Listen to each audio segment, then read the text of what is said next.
Taarifa kutoka kwa Madiba South Africa, ambaye tunazungumzia kocha Nasri Nabi baada ya kuweza kutoa ubingwa wa ligi ndani ya nchi ya South Africa, na katika ligi hiyo ambayo Kaizer Chiefs kwa sasa inaendelea kuwa bora. Yani kilichotokea baada ya kutoa ubingwa na kombe la ligi, basi kocha Nasri Nabi aliweza kushukuru sapoti kutoka kwenye klabu ya AS FAR Rabat ya Morocco, lakini pia na kikosi cha wananchi ambacho kilikuwa kinaonyesha sapoti na kinaonyesha pia uimara wa kuendelea kumpa nguvu na moyo zaidi kocha Nasri Nabi. Sasa kwa jinsi ambavyo sasa hivi kinachotaka kutokea ni kwamba rais wa klabu ya Yanga anajaribu kufanya mazungumzo na kuendelea kutengeneza ukaribu zaidi na kocha Nasri Nabi, ili mradi kama kutakuwa na uwezekano basi aweze kurejea ndani ya kikosi cha wananchi. Na hapo kwa sasa kumekuwa na ugumu. Kaizer Chiefs walichokifanya wametia mpunga wa kutosha, na tena baada ya kutoa ubingwa wa ligi ndo kabisa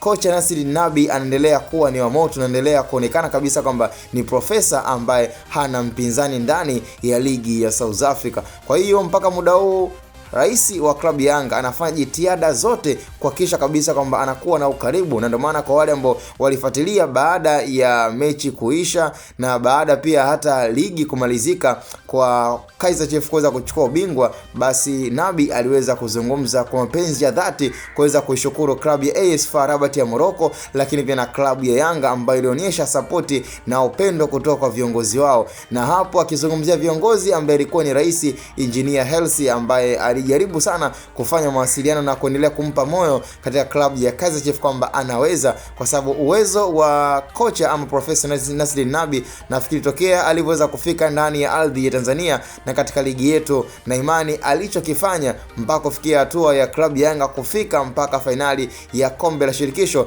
inatosha kusema kabisa kwamba yeye ni profesa asiyekuwa na mpinzani. Na leo hii ambaye tunamsifu Clement Mzize, basi aliletwa na kuibuliwa na kocha Nasri Nabi. Kiuhalisia ni lazima maua yake aendelee kupewa, na ndio maana sasa hivi yani uongozi wa klabu ya Yanga unapambana sana kuhakikisha unamrudisha kocha Nasri Nabi, na huenda kwa jitihada za pesa, na kama kutakuwa na mvutano mzuri GSM akamwaga pesa, basi na imani inawezekana na Nabi akarejea tena katika kikosi cha wananchi, kwa sababu hana baya, hana bifu na hana ugomvi na viongozi wa klabu ya Yanga. Sema ilikuwa ni swala la mtonyo. Kaizer Chiefs kama akipigwa kibuti na GSM, basi huenda Nabi akarejea tena, lakini kama Kaizer Chiefs akiendelea kubakia na mtonyo ule ule, basi naweza nikasema Yanga bado itakuwa ni vigumu sana kuweza kumnasa kocha Nasri Nabi. Cha msingi tukutane kwenye comment. Ni Hatoboy Media, the quality of tomorrow.